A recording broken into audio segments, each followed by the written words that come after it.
రాజీ గారు, ఏంటి సార్ ఎలా వచ్చారు? కబులు పెడితే నేనే వచ్చాను కదా. మా పాలేరు బిడ్డ తాహతం మించి చదవద్దని ఎన్నోసార్లు చెప్పాను, కానీ నా మాట లెక్క చేయకుండా చదివింది. జిల్లా ఫస్ట్ వచ్చింది. మీ దగ్గర పై చదువులు చదివితే జీవితంలో చాలా పైకి వస్తాడు. మీకు కూడా మంచి పేరు వస్తుంది. ఫ్రీ సీట్స్ అన్నీ అయిపోయినాయి సార్, పేమెంట్ సీట్స్ మాత్రమే ఉన్నాయి. డబ్బా నేను కట్టలేక కాదు, కడితే నేను ఒక్కడనే మంచోడిని అవుతా, కానీ నువ్వు కూడా మంచోడికి కావాలి కదా.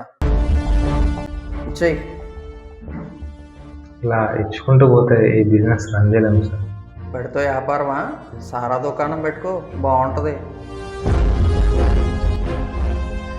రేపు నుండి బళ్ళోకి వస్తాడు. ఈయన్ని చూసి ఊళ్ళో చాలామంది చదువుకోవాలనుకుంటారు. మళ్ళీ వాళ్ళ కోసం నేను ఈ గడప తొక్కకూడదు.